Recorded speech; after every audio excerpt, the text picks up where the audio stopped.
All right, so this one's a little weird because I was checking the like when I finished recording this, I realized that I didn't record the voice, like the microphone got unplugged.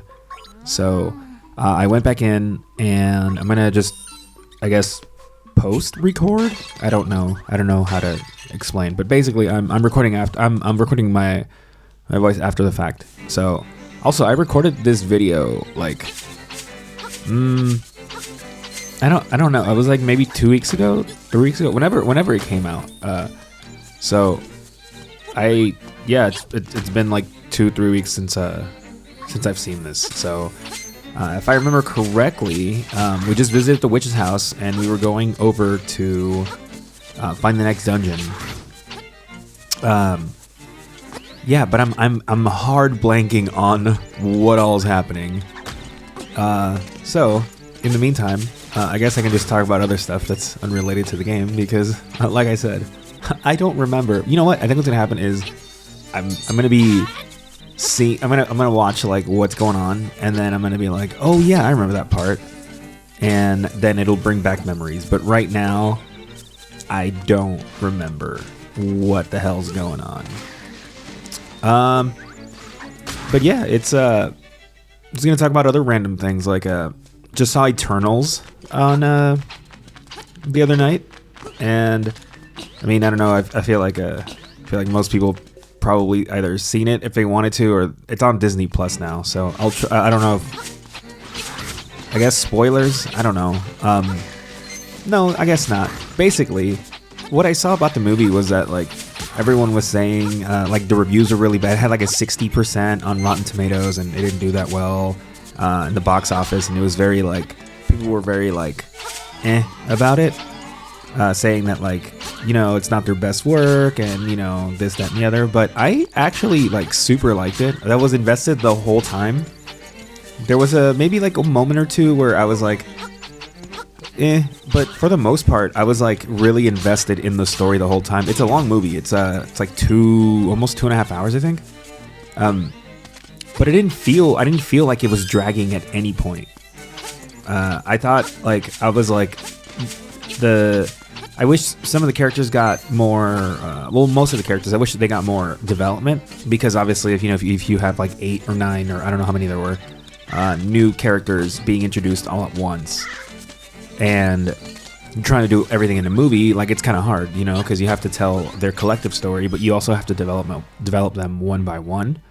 So in that sense, I think the Alyssa actually said something that like I think I read online afterwards too. And Janet confirmed she's the same thing, but it was like, I think if the movie had been a series, I think it would have done a better job of developing everyone and making the points that hit hard, like hit even harder. I can totally see that, but I think with the cast that they had, they were like, we have to make a movie. Like, I think in the grand scheme of like how like entertainment world sees like movies versus TV shows, like the TV show I think is seen as lesser, or not lesser, but like the movie, like a movie is like, oh, this is the big, this is the major event, like this is the biggest event that you can do. Like if you're an actor or actress, the biggest stage is going to be in a feature film. TV, like, yeah, you can do well in TVs and stuff, but it's kind of like a stepping stone, you go from being on TV shows to being on movies. So I think just due to the actors that they had, they probably thought to themselves, we need to turn this into a movie because we really want to cast these actors. And I don't know if we'll be able to have them for 6 hours, because they had they had some big names in the movie, so they probably didn't have like the budget to have them on set and film, say it was like a 6-episode miniseries or something. That's 6 hours worth of, it's 3 times the length of a movie. So I mean, there was probably reasons why they didn't do it, but I think it would have benefited from being a series as well. But that aside, like instead of talking about what could have been and, instead focusing on what did happen, I think that the movie was pretty fun to watch. It was definitely different. It wasn't the same old, like I don't want to say, but from what I've seen, like the big dumb superhero movie, you turn off your brain and there's a lot of action and stuff, and then there's some plot points and stuff. Like, it definitely, and this has happened a lot also just with Phase 4 of the Marvel movies. Like I feel like they've brought it back a little bit. Instead of being giant events that change the world and this, that, and the other, they're just smaller things or smaller conflicts. And I think Eternals is probably the biggest one they've had so far, with like the celestial thing happening that they were trying to that was the main plot of the movie. But other than that, it's all been pretty, like, the kind of reminds me of the what's it called,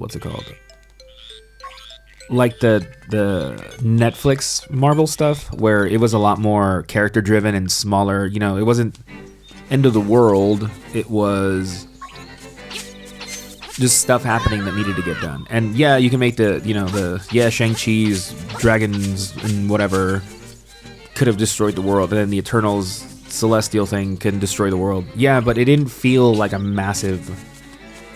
It didn't feel like Thanos and the Infinity Stones and like that whole thing.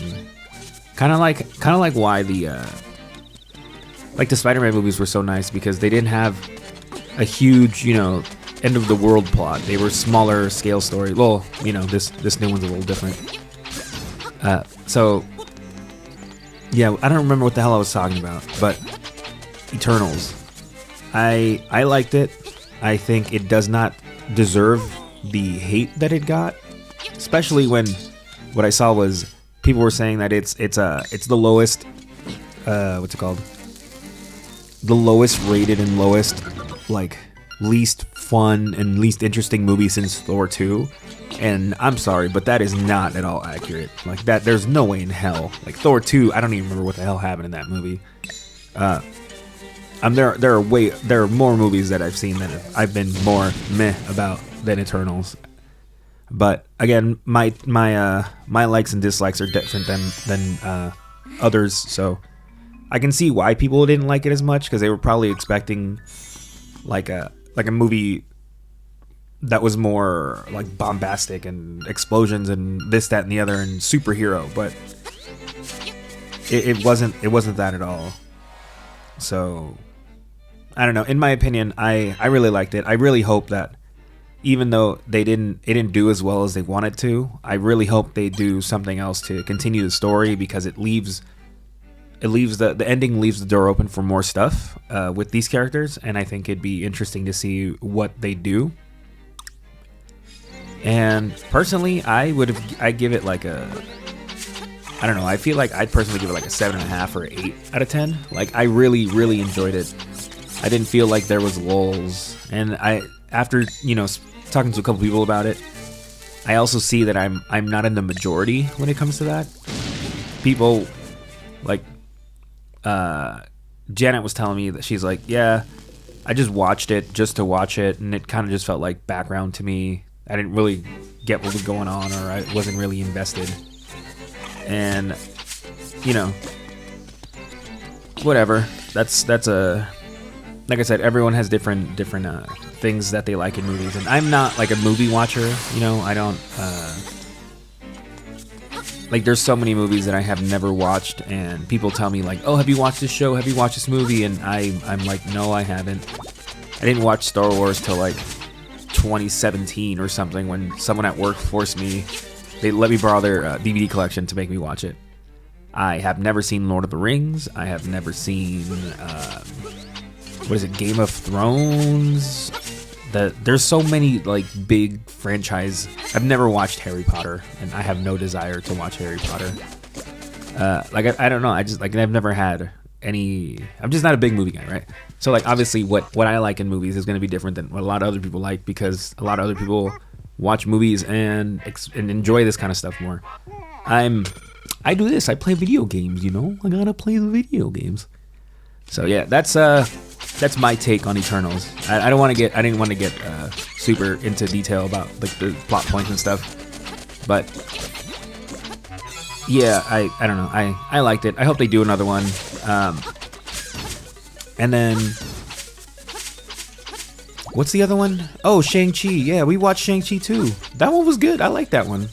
That one had another like for the first part of it, we were thinking to ourselves like, this doesn't feel like a Marvel movie in the sense of like, you know, big superheroes and, you know, big like mustache twirling supervillains. Like, this doesn't feel like that at all. And yeah, like towards the end they started adding they do more. Oh, that portal that's right there that I'm confused about, because I remember being confused about it. Later on, when you find another one, it lets you teleport from one place to another. So that's the quick travel in this game. I thought it was gonna be like calling a bird to fly you around, like in Link to the Past, but it's not. It's through these like Breath of the Wild looking portals. But yeah, like Shang-Chi, up until the end when they started doing, you know, like they started adding all the CG elements. Like, for the most part, I was like, this is not at all what I was expecting, but also I didn't know what to expect, and I really liked it. Unfortunately, I think the actor who played Shang-Chi, his character in the movie was very, like, bland. I feel like everyone around him, and also the supporting cast and villains and stuff, all had more going on than him. Which is a shame, because we've seen him in interviews and just other things, and he seems like a really likable guy, and like he's a fun person. But I think the way he was written in the movie, they definitely didn't let him be the star of the movie, which we've seen happen. It happened in Black Widow, where the actual Black Widow was not really focused on. Like the sister was way more kind of like, she was featured more and had more fun lines and was more memorable. I feel like that happened also with the Shang-Chi, where the arc with the dad and the sister, and even like the you know, like the friend, they all had more going on than he did. He was just kind of like going through the motions, and everyone else was doing all these things and having all these reactions and stuff. So that's another one that I did like, though. I think once he joins up with other people, I think he's gonna either in his next movie, if he gets one, they write him better and give him more chance to like be like a more fun and engaging character, or when he teams up with someone, like he can play off someone else. I think that'll be like more interesting for him, for that character, because I think that's what happened with Falcon before they did Falcon and the Winter Soldier. He was just kind of there, and like when he appeared by himself, he didn't really do anything or have any, like, he didn't have there was nothing to him. He was just a guy who was a friend of Captain America, and he just kind of showed up. Like, if you think about like the things he had been in before, he was very just kind of there. Like, he showed up in Ant-Man and he had a few lines and then he disappeared, but he was very like forgettable. But I think in this one, when they finally put him front and center, was Captain America and the Winter Soldier the best, or whatever, the Falcon and the Winter Soldier's best show? It was not the best Disney show, but it still like at least gave you more into the characters and stuff, and him and Bucky like playing off each other. You by the end of the show, you liked the two of them more, and it made Falcon likable. And I think that's what's been happening with all the Disney Plus shows and stuff, or the later Marvel movies, is where they're making characters that were like okay or just kind of there. Like, they're making them more likable and more important, and just like, oh yeah, like I like this character now. Like, I think Wanda is the biggest breakout from all these things, because she was just kind of in the background and she didn't really do anything in the previous movies. Like, if you watch, like, she's just like a background character, and like her story with Vision Like she was mad and stuff, but they didn't really do anything with her.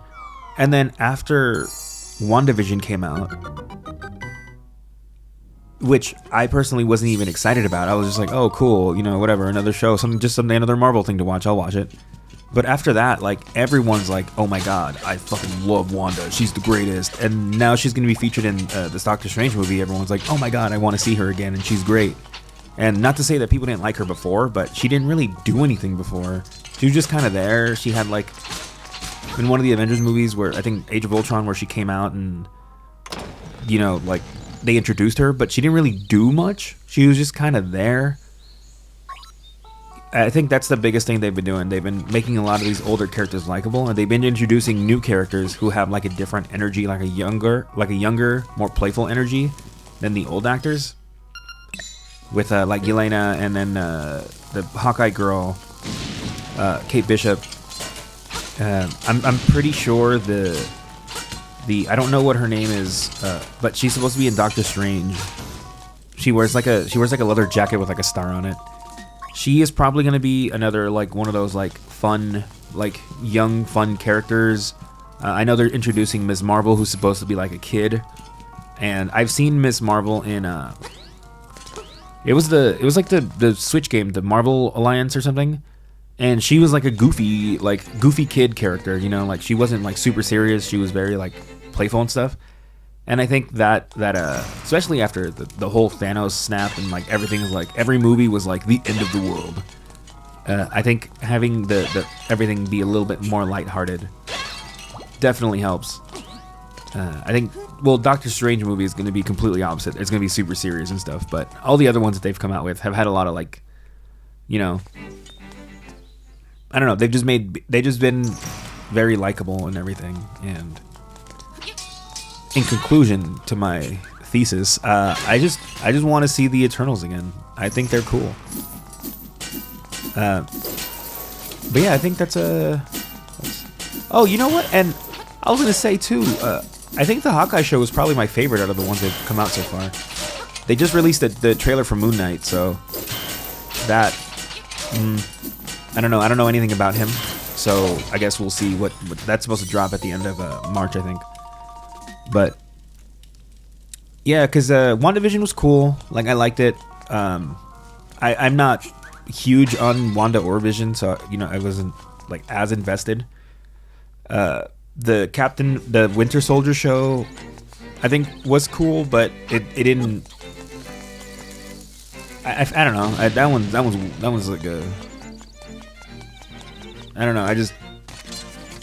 It leaned more into the Falcon than the Winter Soldier, and they played really well off each other, and I kind of wish they did more.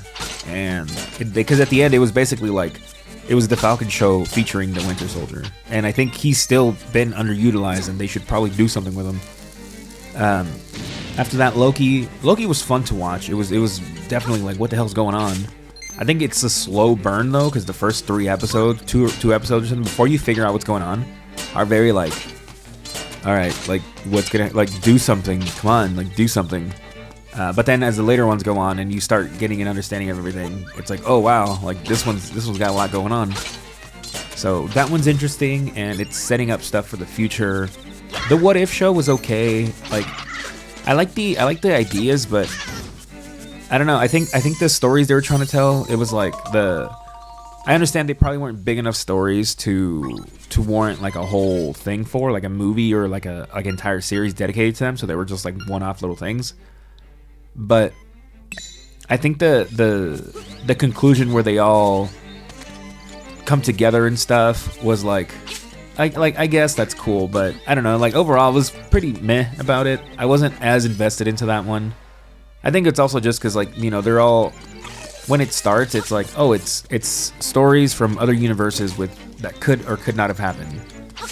So, like, in my head, I'm like, all right, but like none of these are gonna really matter. You know, they're just kind of there just to show stuff, but they don't add to the main canon.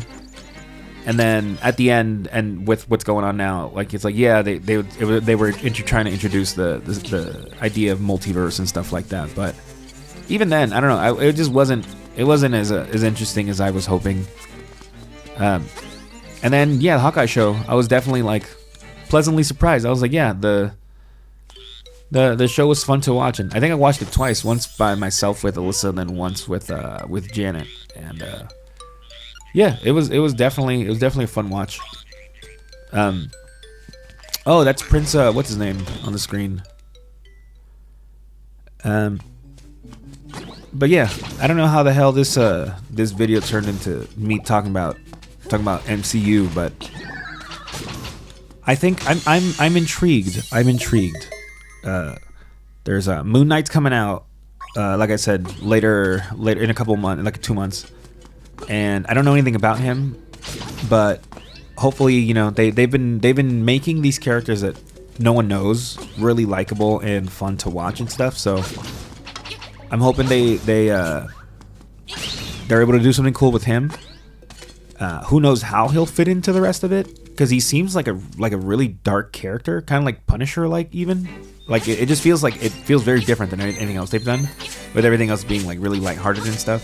So we'll see what they do with him. But with the guy who played Daredevil being back as Daredevil, it'll be interesting because they have like the end of Eternals, and again spoilers, but I mean it's probably out by now. The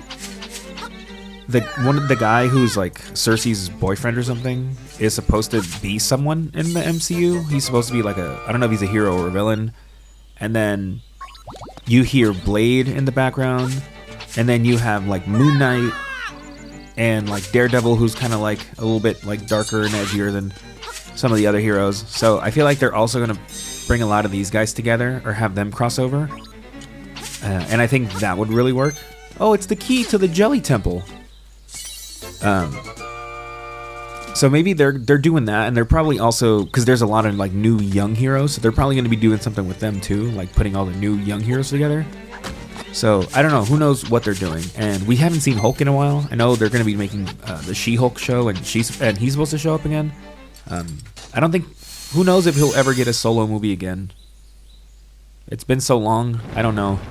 But I think the biggest thing that the most interesting thing they're coming out, they're like the most anticipated, I guess, thing that's coming out right now is going to be the Doctor Strange movie, because it has supposedly a lot of cameos, and they're playing with multiverse. So people are like, what if they bring in kind of like what they did with Spider-Man, where they bring in things from the other like movies that weren't under the Marvel, like the original Marvel or the Marvel MCU or whatever. So I think that'd be interesting, but also I hope they don't like overdo it. You know, like the Spider-Man one was cool because it's like, you know, you've got like all these villains from the other Spider-Man movies, and it's like, oh, you know, like what a neat idea for that, you know, that's the movie of it, like that's what the movie's about. But then Doctor Strange is also about that, so I just hope they don't go too fan servicey. I hope they like at least make it like either spread them out or just don't make every movie about the same thing, because I think it'll start to wear me out, you know. I think the Infinity Stone thing was really cool way to bring everyone together, but I just hope they don't overdo the multiverse thing to make it be like, oh god, look who's gonna show up now. But it looks like we're done. The next episode is normally voiced, so no more me rambling.